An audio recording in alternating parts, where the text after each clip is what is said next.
Okay, cool. I think I am live and working. I hope you guys can hear me and everything's coming through okay. Testing this out, so if we have some kind of hiccups and issues as things progress, please bear with me. We're just trying to make sure everything works and everything sounds good. I'm testing my other screen over here to make sure everything does actually come through. Cool. Okay, for the most part, it seemed to be good. Um, it should be pretty much similar to Facebook. You should have access to a little chat option nearby or on the side of the window, or if you're on your phone, something along those lines. And hopefully, I can respond to everything in real time as I see it come up, just like Facebook. So let me know if you have questions or comments as things go on. I'm just kind of testing this out, making sure that everything works correctly. So just bear with me if I'm looking over here a lot and kind of watching the stream and the data that's coming to me and making sure that you can hear me and it looks good. So it may be a little bit of a shorter study for that reason. I want to see exactly what the analytics are like and what the audio levels and the resolution and stuff is. So I've got a little app that's kind of checking that as we go. So we'll go ahead and get into it then. And hopefully everything is good and everything is streaming okay. We'll go ahead and jump into Hebrews chapter 4. We've been working away at this passage for quite some time, and we're really down in the very nitty gritty kind of logical argument that the author's been using. And specifically, if you look all through chapter 4, the main idea has been the idea of the rest, right? And that the rest, the home, the abode is kind of the idea that the author's trying to communicate. He's building that off of chapter 3. Chapter 3, he has extensively spent time discussing really our kind of metaphorical relationship with the Israelites, right? And how we are equated to them, or rather, the author is equating this current church's situation to them, right? In that they're struggling in their faith, they're struggling in their beliefs and their doctrine, and there is very real temptation to give up sound doctrine in a real sense and return to Judaism. And while we can get into, and we're going to get into the entirety of the understanding of how that works in ordination and predestination and things of that nature, the bottom line is that even regenerate believers are not safe from the temptation that is provided by not only disobedience to the Lord, but false doctrine in general. And so that's really been his idea of chapter 3, and he brings that to chapter 4 and really kind of now hammers home the opposite question, which is the idea of the rest, right? And what is that rest, and what's the nature of that rest, and what the most amazing thing about it, and you see that all the way in verses 3 through 5, is that the author makes it clear there is a rest for the church now. It's not just limited to Genesis 2. It's not just limited to Numbers 14, as we looked at, where the Israelite people were promised this rest, right? They were promised Canaan. That was the rest. That was the goal. That was, for hundreds of years, their ideal projected goal was to achieve rest where they were not slaves toiling away for foreign oppressors all day, and they could actually find some physical rest in a land of safety and security that was belonging to their forefathers, Abraham, Isaac, and Jacob anyway, Canaan. And so that's the secondary rest. And then the author here is describing the rest as much further, more progressive than that, in that he is saying that the rest is the kingdom of God. It's the kingdom of heaven. It's that which we now as believers, just like the Israelites previously, are striving to get into. Right? They wandered across the desert to get into the rest, which is the home, the place where they could rest, which was Canaan. We are spiritually striving and working and struggling on our way to salvation, right? To the kingdom of heaven, to the full glorification that we believe is the end goal of the saints. And he's equating these two as similar, and he's equating, for that reason, the plight of the Israelites and their failures and their falling out with the same issue and with the same reason. So all of this is derived from Psalm 95. And you see chapters 3 and 4 of Hebrews. You'll see clearly that he's referencing Psalm 95 over and over again. He's trying to hammer home a specific point that this psalm communicates. And what this psalm describes is what I'm going to call, and what theologians call, the doctrine of realized eschatology. Okay, so this is just a fancy word for effectively saying that there is a real sense in which Scripture communicates truths and things that are going to happen to us in part now, but in part later. And so there are things that have happened now. So eschatologically, there are certain things that are going to take place, but there are still certain aspects of those same things that have taken place on this planet. And it effectively kind of summarizes that what Scripture says currently has present effects. So there are certain aspects to rest that apply now, right? To you achieving rest, if you will, as the author of Hebrews 3 or 4 says. The idea that there's still a rest state that believers are seeking to get into and can absolutely have now. But there's also a future tense to it, right? There's a sense in which the rest is still coming, that it is still in effect, that it is still on the way. You haven't yet reached a point where you truly rested, and that was kind of the whole idea. And that's why the author of Hebrews makes a beautiful picture when he describes the kingdom of heaven as restful, right? It is home. Like the Israelites wandered for years and years and years looking for rest, looking for home, looking for rest from their wanderings and their labors and their toils and oppression. And they were actually physical rest, right? They wanted to finally be at rest. And so the kingdom of heaven is this realized eschatological doctrine that believers are going to genuinely rest. Not only do they have to not continue to struggle and fight and strive to achieve works-based salvation here and now, right? No longer are you required to constantly work for more morality, right? You no longer have to continuously strive for righteousness. You no longer are caught in this trap of being enslaved to sin. You can actually rest now because you're a believer. You believe that the Lord has made provision for you and you are saved. You don't have to work any harder anymore for righteousness. But we also realize there's a sense in which you're going to truly rest in the kingdom of heaven.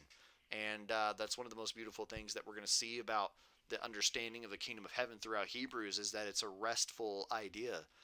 It's a glorious idea. It's an exciting idea. It's an idea of you look at post-revelation pictures of our future and you see, the city of God and the Lord dwelling on earth with man in harmony and in peace and in union, restoring, kind of restoring and then going still even over and above restoring Eden in a real sense with much greater scale. And but it's also described as its home and its rest and it's peaceful and it's a place where you no longer have to experience exhaustion and toil anymore. You can rest on this earth all you want, and inevitably you're going to get tired, right? You have to keep resting. The rest is never enough this side of the kingdom of heaven, but there's actually going to be true, genuine rest in the kingdom of heaven, and that's something that the Jewish people have been seeking for hundreds of years. Even pre-Moses, they were looking for that, and they're certainly looking for it now. And it's something that the author of Hebrews wants them to understand, that it's available now and it's also available in the future. And one commentator puts it this way. So he says, he's talking about realized eschatology here. When we say that Hebrews holds a realized eschatology, we mean that the writer emphasizes our present possession of things that God has promised. Okay, so you have possession of certain things that are still promised to come yet. Although those blessings will be fully received at the end of history, we already begin to realize their benefits now by faith. For instance, okay, here's an example. We have already seen how Christ destroyed Satan by dying on the cross in Hebrews 2:14. Go back and look at that. The understanding is that Satan was defeated, destroyed by Christ. But you say, but wait, he still is very active, right? Some might argue that Satan is not yet removed from the scene. He is still a raging lion who torments us. Nevertheless, his doom is sealed, and even now we experience freedom from slavery to him. This reality, which will be consummated at the end, is conveyed to us now by faith. So that's the understanding of this realized kind of future tense and also past tense eschatology, that there are certain promises that the Lord has made very clear in Old and New Testaments that are both that have present effects now, and they're also going to be fully and completely consummated in the future. And the rest is one of them. And that's really the kind of idea of this point here. So we're only going to do 2 verses tonight, mostly because you start getting into 8 through 10, and we're going to be there for a while, or at least it kind of merits its own study. And I was going to go 6 through 10 tonight, but the more I was looking at it, the more you realize that there are some very specific things he communicates in verse 8 and down about the nature of the status of the people of God. And so we're just going to kind of look at this premise here where he's kind of building up his logical argument and making sure that everything functions according to what he is trying to describe. So let's go ahead and translate this out and see what we got here. And hopefully my software will cooperate. So based on the previous verses, right, we're kind of jumping in right here in the middle of a logical argument of a paragraph that the author has described, and he's building off of his previous premise, which is stated in verse 5. And then he says, epe un, which is these two little words right here. So we've got un is therefore, and this is a post-positive in Greek, so we could put this in the front. We could say therefore, come on now. Therefore, epe, since, apaulepetai, this is, it remains, something remains. It remains, tinas, some, this is kind of like a generic reflexive part of, or pronoun, just like some people in general. Some, eselthein. To is an infinitive, so to enter into, just to walk into something, to enter in. Ace altain, into it. It is assumed that you know what it is in this paragraph based on what you've read from previous verses. And, okay, kai, hoi, and the proteron. Protos is first. Proteron is first ones. First ones, previous ones, something along those lines. Roughly translated would be first ones. Euangelistentes. Euangelistentes. This is a big old participle word here. Euangelios is good news or gospel. Euangelion is gospel. Euangelizo is to preach good news. So this is a participle. This is a kind of like a noun with adjective properties or verb properties. So this would be like ones that heard good news, ones hearing good news, something along those lines. Just generically, people that heard good news. Big old word there. Uk is not. Aselthon, enter, not entering. Dia, apathon. This is through. Dia is through, and then apathon is we're going to talk about the translation of this word. Unbelief or disobedience. We'll go with disobedience for now. Pauline, Tina, orize. Again, some. Orize, declare. State, declare. Something along those lines. Come on now. Right now I'm back up at this word right here. This is the current word that I'm at, so I'm way over where I'm supposed to be in the English translation. I might try and rephrase this. Give me just a second to see if I can resize some stuff. Come on now. State or declare, hemeron, today. Or no, I'm sorry, this is a day, just generically. Man, we're gonna get there. Hang on. Declare a day, comma, capital sigma, semeron. So you got hemeron, you got semeron. This is today. In David. In David. I just use the Hebrew pronunciation there. In Greek, it would be Dawid. Hebrew is more of got a longer I sound, Dawid. Legon, saying. Meta is after. Tusoton, chronon. Chronos is time. Chronon is time, accusative form. So this is great time. Long time. Long time. Just as kathos, proreo, Pro-a retai. Pro-a retai. Eritai is to speak. Pro, you see the P-R-O in the beginning there, or Pi-Rho Omicron is before, so to speak beforehand. Foretold, something was foretold beforehand. Something was said beforehand. We'll use the word foretold for now. And then you have our Psalm 95 quote that we've become very familiar with, starting with your capital letter. Today, Semeron, if tes phones. Eon, if tes the phones, voice. The voice. We're doing a big chunk here, so we're almost there. Yautu, of him. Hekusate. Akuo is to hear. Hekusate is you hear. You all hear. Plural. Not, may, is not. Sklerunte. Sklerunte. Not harden. Tas, the cardias, cardiology, right? The heart. Hemon, of you. This is our Psalm 95 quotation that we've become very familiar with. All right, so we got our big old translation here, 2 whole verses.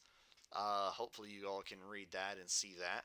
So, therefore, since it remains some to enter into it, and the first ones hearing the good news not entering through disobedience, again, some state or declare a day, today, in David, saying, after long time, just as said beforehand or previously said, foretold previously, today if you hear his voice, do not harden your heart.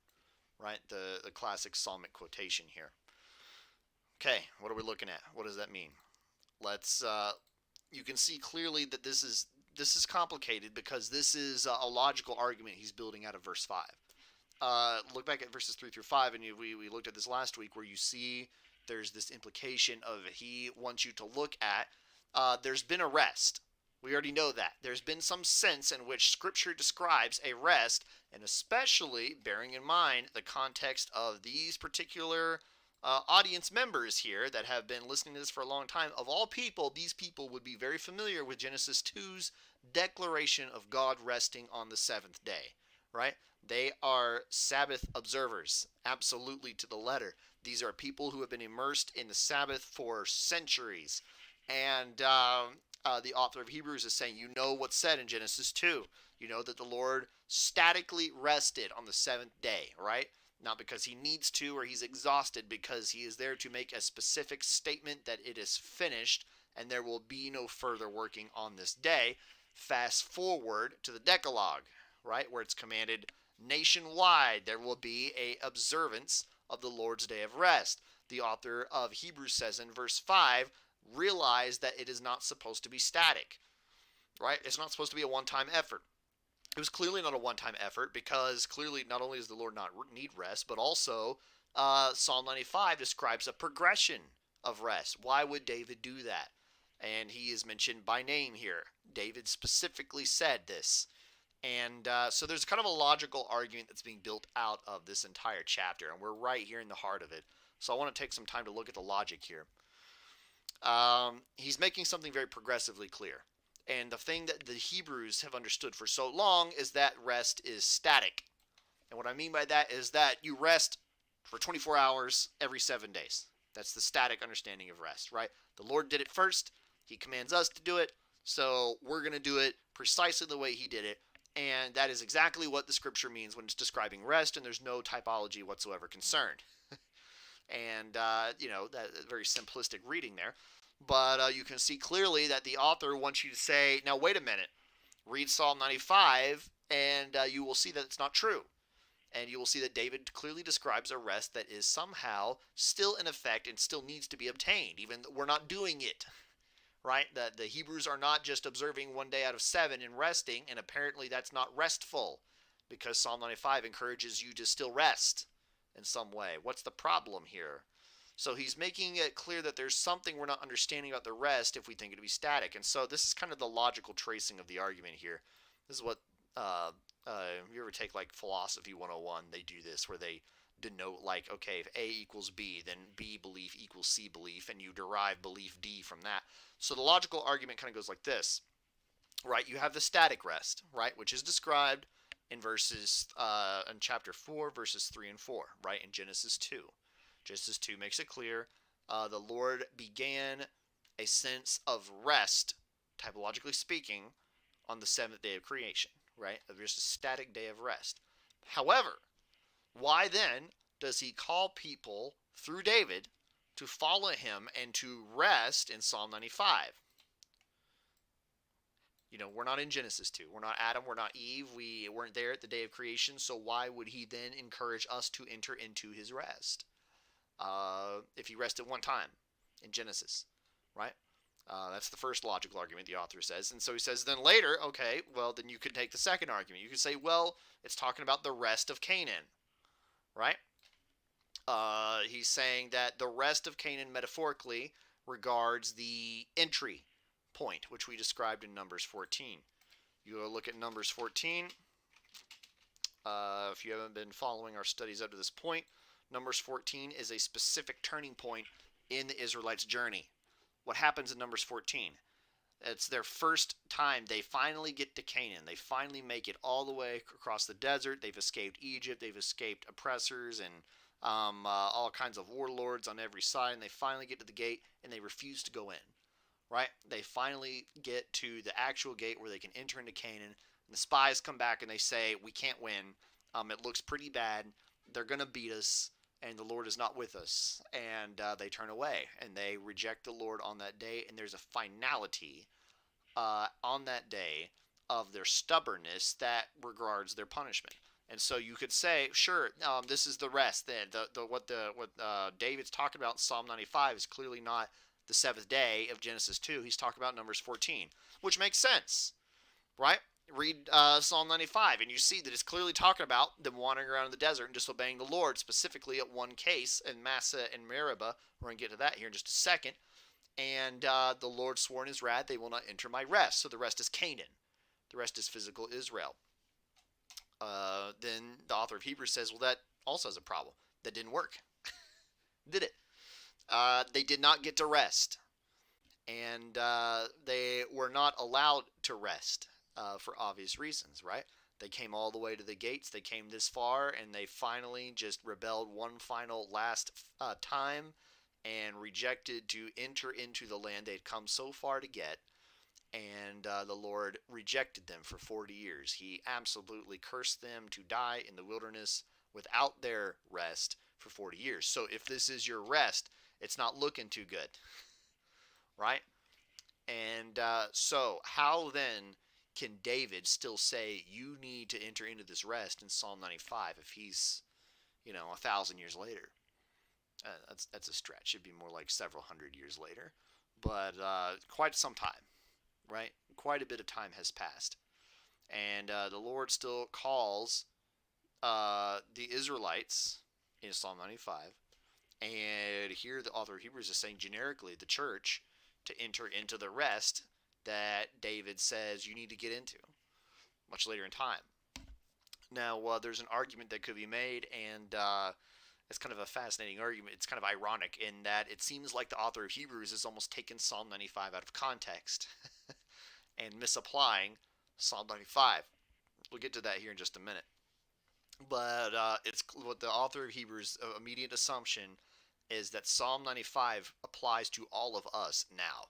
And so when David calls out to you and says, don't harden your heart, don't be like those guys at Massa and Meribah who rebelled against the Lord, he's calling out to people here and now, centuries after both of these rests, or non-rests in this case, took place. And so he's not talking about either of these events. He's talking about something specific. So that's kind of the argument here. So you've got God calls his people to rest in Numbers 14. The people clearly don't observe that, right? The people clearly do not rest, even though they were supposed to, and they came all the way to their restful promised land and rejected it.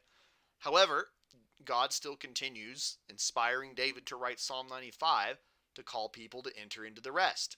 Why would he do that if this happened hundreds of years ago? Because it's not a one-time event. It's a continual process that exists today, that exists now. That this psalm still very much applies in the present tense, and we're going to look at that here in just a minute. So let's go ahead and do a little bit of Greek and look through some definitions here. I'm going to mark a couple of what I would argue are the key words here.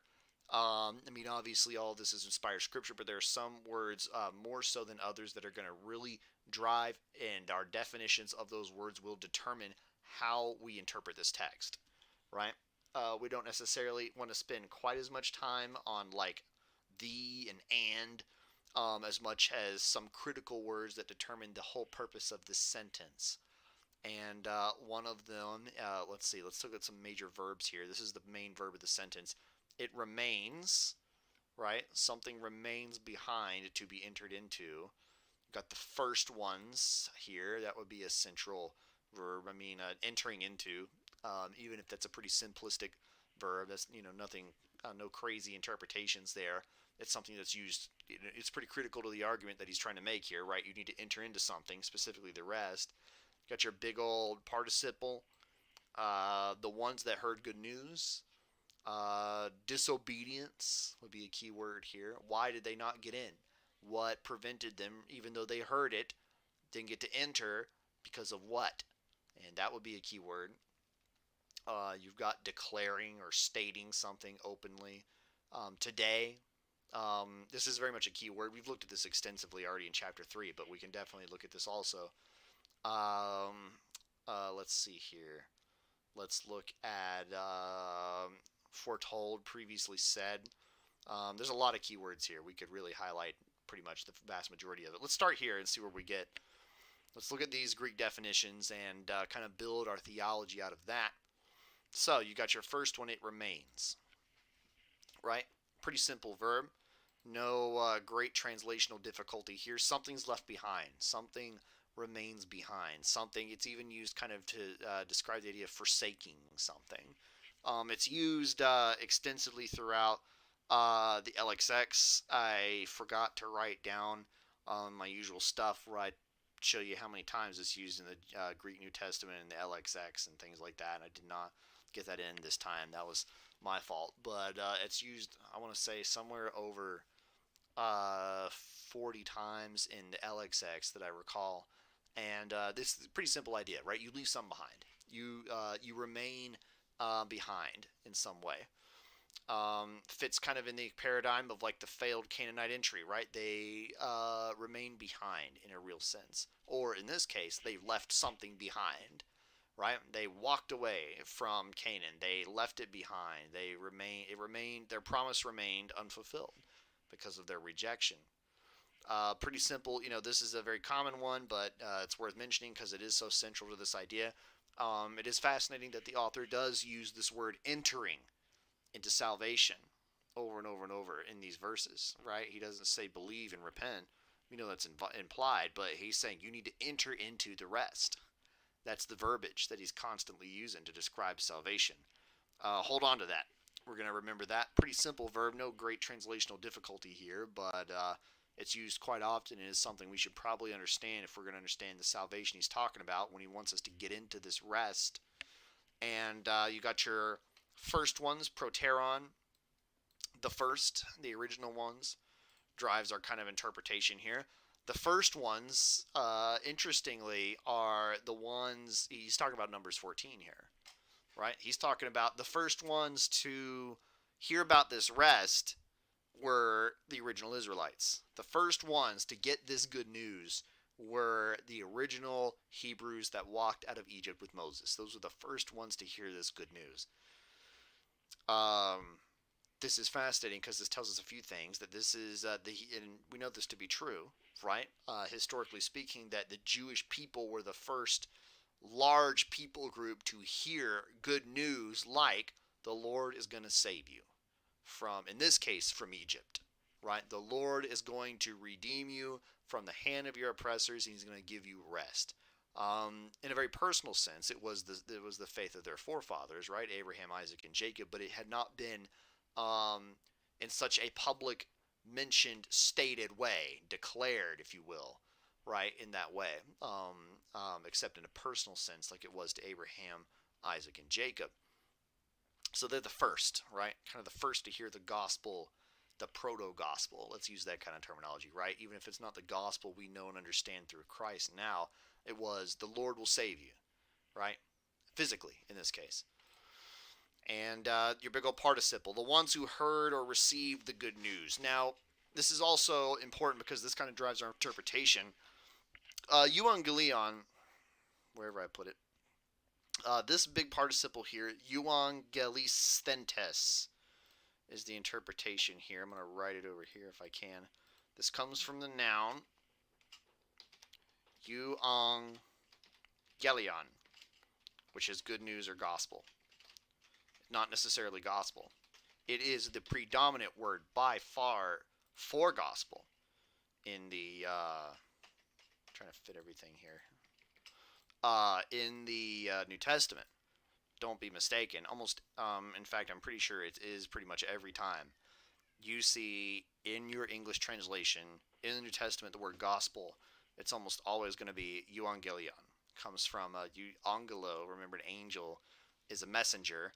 Euangelion is a good message, a very good, good message, good news, good word from somewhere.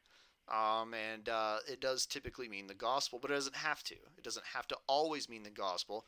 This is one of the occasions, rare occasions, where it doesn't necessarily mean gospel, and I believe the ESV reflects that. A lot of more modern translations in verse 6, instead of saying gospel, are going to say good news, because it's true. They didn't necessarily hear the gospel yet. They heard good news, which is that the Lord's going to bring us out of Egypt and give us rest. So they received this good news. And this is exactly what we're looking at here when we get to the critical word that determines our understanding, which is why they not get in. This word right here. This is an interesting word. Apathon. Now, pistis, or apistos, would be faithless. That would be faithless. This is apathos, with a th or a theta. Oh man, just royally messed everything up. There we go. This is pathos. This is a little bit different. Pathos, pistis is faith, so apistis in Greek would be faithless, right? Pathos is like persuaded, convinced, something along those lines. And so the understanding is unpersuaded, right? Unconvinced. So it can mean disobedience. And it is used throughout the Greek New Testament, and it's translated on multiple occasions to mean disobedience. I favor more of like a translation along the idea of like a stubborn, unpersuaded, because it not only would fit more with the etymology of this word, but more importantly, it very much typifies the Canaanite entry, right? And the early Hebrews and the early Israelites at this point were very much described as a people that were stubborn. And I mean, they were disobedient, absolutely, but they were disobedient because they were unpersuaded that the Lord was there, right? They were stubborn. The Lord describes them on him, himself and many of the prophets as a stiff-necked and stubborn people, right? They refuse to budge. And I'm going to argue that's a little more accurate translation here. They refused to believe. They weren't interested in obedience, not only because for obedience's sake, but because they were convinced that he was not going to help them in Canaan. They were convinced that the Canaanites were going to win against them, etc. So, I mean, it is disobedience. Don't obviously that's implied, but this is almost an idea of stubbornness. They did not get to enter because they were stubbornly refused to believe. So, that's the etymology there. This is a pretty straightforward word. It is unusual that the author uses this. This is not the word for to state something that is usually used in Paul's letters. This is to declare it, to make it open and public, or orezai, this little word right here. I might just highlight that because it's unusual that it's used here. Stated publicly, made very apparent. And so, where do we? What does that mean to us? Why do we care? Right now, we care because the author of Hebrews is saying this information that David proclaimed much later, after Numbers 14, was pretty open information. It was declared very openly. It was made very public, right? He wrote a psalm that was published pretty widely. I say published. It was transcribed pretty widely, right? This was not like hidden knowledge of any sort that God used David a long time later, after their disobedience and after they rejected this rest and all this stuff, much later, very publicly said there's still some kind of rest that you need to obtain. So this is very open knowledge. It was a very public, open statement. So I'm going to stop there for just a second because now we get into the Old Testament reference. And we might come back to some more of the keywords here in a minute. But for now, you see that we start quoting the Old Testament again. And he pulls up Psalm 95 again, as he's done in chapter 3, same psalm. And he begins, so he declared a day, namely today, in David, saying after a long time, today, if the voice of him you hear, do not harden the heart. I can spell this, of you. So, what does that tell us? We see once again, we're looking at Psalm 95:7 and down. And it's used exactly like it is a few verses up in 3:15. You look back up at Hebrews chapter 3, you'll see the same exact quotation, same exact psalm, and quoted pretty extensively in chapter 3, 7, and 8. And this is clearly an exposition that the author of Hebrews is doing of this psalm to make his point. And it hinges pretty much on two statements, doesn't it? In chapter 3, he kind of hinged it on this one, right? He hinged it on at the very end of chapter 3, he said, remember, God said this, right, in that psalm, through David, after he had already sworn them off, right? They will never enter his rest out of wrath, right, at Meribah and Massa. Now he switches to the opening of the psalm, or I say the opening of this section of the psalm. And this really is important because this drives our interpretation, because right now the argument we could levy against the author of Hebrews seems to me like he's taking it out of context. He is writing something into Psalm 95 that doesn't seem like it's there in the text. That he clearly is talking about the Israelites should focus up and pay attention and not be disobedient like their forefathers were, and they saw the consequences of what happened to their forefathers in Psalm 95. Doesn't have anything to do with salvation. That's the argument. And the author of Hebrews says that's not true. If you look closely at Psalm 95, you will see it has a progressive intent to rest. Let's look at this. Here's the whole passage. I want to revisit this because this is one of the last times that this passage comes up in this chapter, and this formulates a great deal of our argument. Right, the author of Hebrews bases all of this on this section of the psalm, right? This is the right at the transition, right? For he is our God, and we are the people of his pasture and the sheep of his hand. Then transition, today, if you hear his voice, do not harden your hearts, as at Meribah, as on the day at Massa in the wilderness, when your fathers put me to the test and put me to the proof, though they had seen my work. For 40 years I loathed that generation and said, they are people who go astray in their heart, and they have not known my ways. Therefore I swore in my wrath, they shall not enter my rest. This is interesting because right now you read this and you say, well, it really seems like David's just saying, don't be like those guys, your fathers who put me to the test, right? Who knew full well what I was capable of and continued to test me and tempt me and push me, and in general disbelieve that I was going to save them. And for 40 years I loathed that generation. But there's a few things we can take from this. The first one is that Psalm 95 doesn't say at their entry into Canaan they angered the Lord, or they hardened their hearts. Let's use that term. They did not harden their hearts at the final straw, where they rejected the Lord in a very real and final way when they were just about to walk into the promised land, and at that point they rebelled. He could have used that, and he did not. He cites Meribah and Massa, these two terms. You look those up, And you will find that's dealing with a in-transit problem that they had. So this is the Israelites. They're on their way to Canaan. They're not there yet. And this is the water incident where they said, they stopped and they said, we have no water to drink. Which, even if that's a legitimate problem in and of itself, read the passage. And the actual quote, citations escapes me. I know it's there. I'm sure you can type it in Google and find it pretty quick. But the passage basically goes and says, not only did they harass Moses about it and say we don't have water, but then they begin to insult the Lord openly, right, about not having water. They begin to say, man, it sure would have been, this is sure worse than Egypt was. Wish we were back in our sin and our slavery in Egypt. We would prefer to be slaves to Egypt, and we would prefer to not have water, Moses, and just deliberately, stubbornly refuse to even consider the idea that the Lord will provide for them.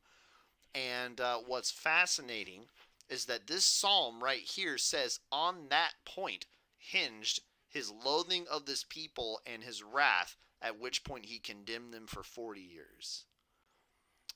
Even though we know that there's an event coming in Numbers 14, which is kind of the more open and abject statement of that, that tells us something. That tells us a little bit about predestination, hopefully, that this was something that the Lord was not surprised by in Numbers 14, that he was not taken aback by. It was not as though in their free will they finally hit that 100% rebellion point that they hadn't been climbing slowly the disobedience ladder to 40-80%, and then they finally hit it when they got to Numbers 14. The Lord was already angry with them and had sworn them off from the promised land before they got there, before they arrived. That's significant. But so we take this psalm and we could say, well, it sure seems like David's applying this to the Israelites in Psalm 95, and he's saying this is, the argument basically goes, the author of Hebrews is taking this out of context by applying it to salvation here and now. Well, the response is, if you look at the psalm, you would not apply any other part of this psalm in that way. Right? You would not read this psalm and say, well, this only applies to the Israelites back then. Right? This applies to the Israelites at one specific time, and they're called by David here to not be like their fathers. And when it says they shall not enter my rest, he's talking about Canaan, because he's clearly talking about the journey to Canaan. Not true.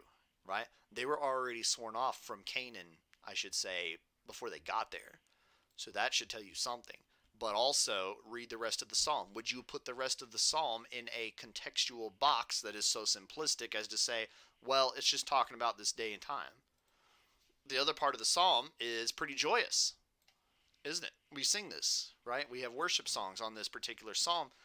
And you could argue that the opening of the psalm is the opposite of the warning, right? Which is not uncommon in the Psalter. You read through several psalms and you'll see that. But in other words, the people that receive rest, the people that enter into the promise, are these people, right? That's the opposite interpretation of this psalm. And if you read it here, clearly you would never in any case say that this is just contextual, right? Oh, come, we sing this. Oh, come, let us sing to the Lord. Let us make a joyful noise to the rock of our salvation. Let us come into his presence with thanksgiving. Let us make a joyful noise to him with songs of praise. This is still something we would absolutely apply to this day in 2021 to the church, right? We should still do these things. For the Lord is a great God and a king above all gods. In his hand are the depths of the earth. The heights of the mountain are his also. The sea is his, for he made it, and his hands formed the dry land. O come, let us worship and bow down. Let us kneel before the Lord our God, our Maker. For he is our God, and we are the people of his pasture and the sheep of his hand. Right? All still very applicable. This is still something that the church practices. This is something that we see typifies the people of God. Right?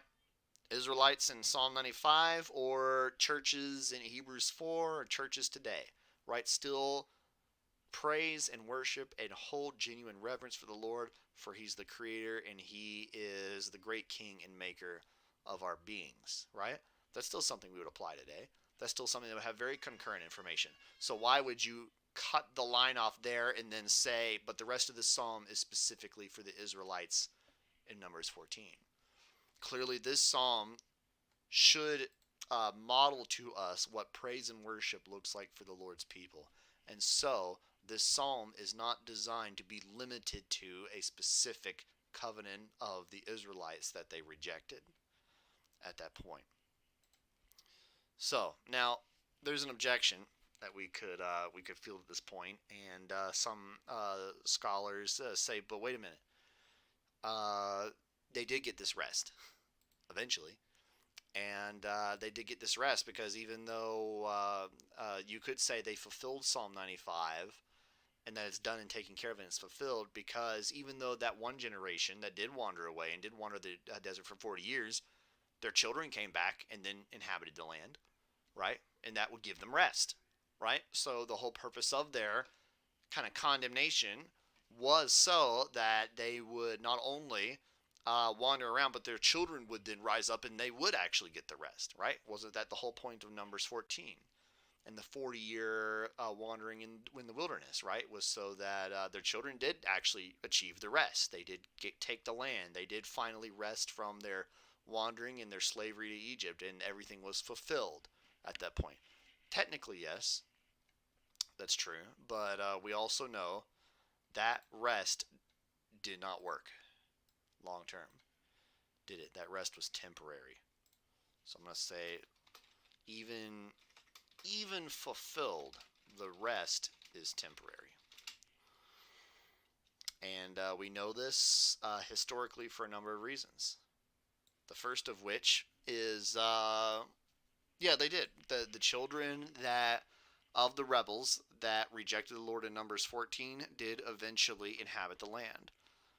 They didn't do it fully, though, and they experienced war and destruction and every amount of plague and civil strife imaginable, even after fulfilling the Lord's promise for rest. It wasn't very restful, is my point. And you can see that at the very beginning when they've just finished with Joshua at the very opening of Judges. If you look at Judges 1, you see that they still had problems. And Joshua, right, the book of Joshua is much about their conquest, right? They finally take control of their land. They finally drive out all of the pagans and the evil and the idolatry that's there in theory. And Joshua leaves them with a very real warning at the end of Joshua and says, I'm going to serve the Lord and you all are going to have to make a choice. And we know that in part they did and in part they did not. And Judges 1, the very next chapter of the Bible, records in many cases they did not. So it describes their failure to do as the Lord instructed them to do, which inevitably destroyed their rest. They didn't get to rest like Psalm 95 made it clear. Even though they walked in the land, even though they did take possession of what the Lord had promised them, they still didn't get to rest. Judah also captured Gaza with its territory, and Ashkelon with its territory, and Ekron with its territory. Judah was given a pretty hefty share. He was by far one of the larger tribes. And the Lord was with Judah, and he took possession of the hill country, but he could not drive out the inhabitants of the plain because they had chariots of iron. And Hebron was given to Caleb, as Moses had said. You remember Caleb back in Numbers 14. Caleb was one of the few spies that did actually stand up and say, no, the Lord is with us, we should go in. And he drove out from it the sons of Anak. But the people of Benjamin did not drive out the Jebusites who lived in Jerusalem. So the Jebusites have lived with the people of Benjamin in Jerusalem to this day, at the time of the writing of Judges. So the Lord had very clearly instructed the Israelites drive them out extensively, right, to the point at which even their women and children would not survive. You were to completely wipe their pagan civilization off the face of the planet, and Benjamin did not do that. Judah, it is interesting that it is quoted in chapter 1, Judah didn't do it because he was outmatched. And there's just no further statement on that, whether the Lord was with them and they just chose not to deal with the chariots, or they honestly tried and were beaten back, and the Lord ordained that they would not actually take the hill country. We don't know. It's just stated they were militarily outgunned, and so they didn't do it. There's other passages, read down through the chapter of Judges. Manasseh did not drive out the inhabitants of Beth Shean and its villages, or Tanakh and its villages, or the inhabitants of Dor and its villages, or the inhabitants of Ebleam and its villages, or the inhabitants of Megiddo and its villages. Megiddo, Armageddon, is derived from Megiddo. It's kind of a northern section of the mountains there. If you look at a map of Israel, it's kind of like the northeast area, very mountainous area, and so Armageddon is kind of described as like a mountainous, or I'm sorry, it's a big plain under the mountains. So Megiddo is a mountain there. So this is Manasseh basically was the eastern countryside there, the edge of Israel. For the Canaanites persisted in dwelling in that land. And when Israel grew strong, they put the Canaanites to forced labor, but did not drive them out completely. Right? They're commanded to do that. They were instructed specifically by God, drive them completely out of your land, or else they will eventually leach in their idolatry and their paganism and their sin. And we see apparently when Israel did, when they were very superior, they clearly could have. They grew strong. They had the ability to do so. They just made them slaves, right? Economic power. They just got greedy. This is also, a couple scholars note, this is very ironic. They just got done being slaves, didn't they? They just finished being enslaved to foreign oppressors. And here they are, and they're told not to allow these pagans, and here they do. And what is the first thing they do when they get there? Is they take the inhabitants of the land and they make them slaves. And so a lot of scholars note there's a sense of irony here that Israel is no more righteous than Egypt in a lot of senses, and that proved to bring about the entire book of Judges, right? They start having all kinds of problems they can't solve. And Ephraim did not drive out the Canaanites who lived in Gezer, so the Canaanites lived in Gezer among them. Zebulun is the sea territory. They would have been more coastal. Did not drive out the inhabitants of Kitron or the inhabitants of Nahalol, so the Canaanites lived among them but became subject to forced labor.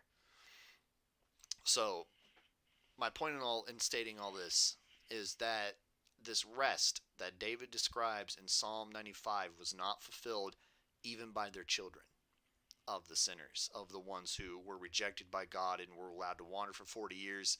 Even their children did not experience rest. Did they take the land? Mostly. Did they successfully enter into the promise of the Lord, giving them back their forefathers' land? Yes, they did. Did they probably experience a great deal of physical rest and enjoyment and peace when they got there? They probably did. But it was very temporary, right? And they disobeyed the Lord. Even their children disobeyed the Lord, and they began having issues, and inevitably it became non-restful, right? The rest dried up pretty quick, and thus the Lord had to send judges to handle it. So, pretty much all of this kind of hinges on the understanding of the rest, and then finally the understanding of the song of what the author describes as highlighting this word right here. He says, why then? So you look at all this stuff, right? You look at the rest that God does in Genesis 2. You look at the rest that is denied the Israelites in Numbers 14. You look at the partial rest that they physically get with their children. All of that is very past tense, right? All of that's long gone. So why then does David, hundreds of years later, say today in his psalm, right? Today, don't harden your hearts. Because there's still a present tense rest that's taking place. And one commentator puts it this way. He says, since therefore it remains open that some are to enter in, etc., the comparison of the two passages, he's talking about Psalm 95, leads to the conclusion not precisely that the entrance is still remaining and reserved for some persons, but that such an entrance is left free and left over and remains open, not having been previously exhausted, right? In other words, it was not fulfilled. Psalm 95 is still an open promise. And that, on account of the state of this case, God in his grace and faithfulness, after the well-known falling away of those who were called in the time of Moses, again characteristically affixes the day today, in which, after the lapse of so long a period, he, through David, repeats the summons of an invitation which had formerly been proclaimed by Moses. So Lang kind of summarizes this pretty well. He's stating that clearly David knew that there was something urgent that had to happen in the present tense now. And the Israelites needed to understand that. The Hebrews are most definitely needing to understand that in chapter 4 after post-Christ. And we need to understand that now, right? 2,000 years later. That there's still a sense in which the Lord today demands us to not have hardened hearts. And we're going to get into that in great detail in verses 8 through 10 next week. And look exactly what that means, and hopefully look at the Sabbath, right? What is the nature of the Sabbath? So that comes up in the next coming verses here. But we're going to go ahead and close it out. The logical argument from David's psalm shows that there's still a progressive rest that's available, right? There's still some sense in which it was not fulfilled, even by the children of the wanderers. And the use of David's word today shows an urgency in trusting in this progressive rest here and now that is not described in any, it is not something fulfilled by previous rests, if you will, either by God or by the children of Israel. So hopefully that made sense. Hopefully you all heard me. I got no text or calls in the middle of the thing, so I'm assuming it worked.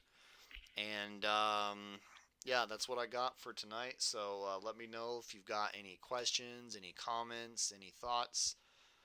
This is complicated stuff, even among the New Testament, which is obviously has plenty of, we've looked at all kinds of complicated stuff, but Hebrews is very complicated, even among the New Testament.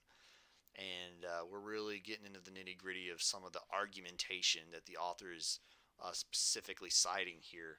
So it's complex, it's difficult, there's a lot going on. There's a lot that I wish I could touch on that I didn't have time to, and so I'm trying to really take my time and really get into the nitty gritty of this logic that the author is using, especially because this is going to set up a much larger chunk of the book later. So if it didn't make sense, if there was difficulty, if you have any questions or comments or thoughts, please let me know in the comments. You're welcome to chat. You're welcome to email me. Let me know. And any way you want to do it, see me Sunday. Either way. And in the meantime, we're going to go ahead and pray, and we'll be done. Let's go ahead and go to the Lord in prayer.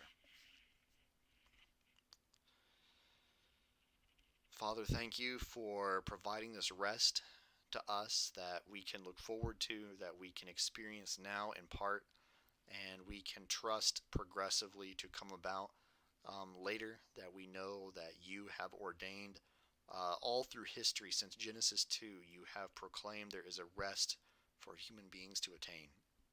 And we praise you for that. We praise you for your Son, who makes possible the rest, who provides a way for us to rest from our toil to righteousness in him, who provides a rest in the kingdom of God to come. And I pray that you would work in our hearts and our minds and allow us to not only rest in you here and now, but to look forward with hope to the rest that you will give us in the times to come. And we thank you for these things and pray all this in Christ's most holy name. Amen. All right, thanks, guys. Hope you all have a great night, and I'll see you soon.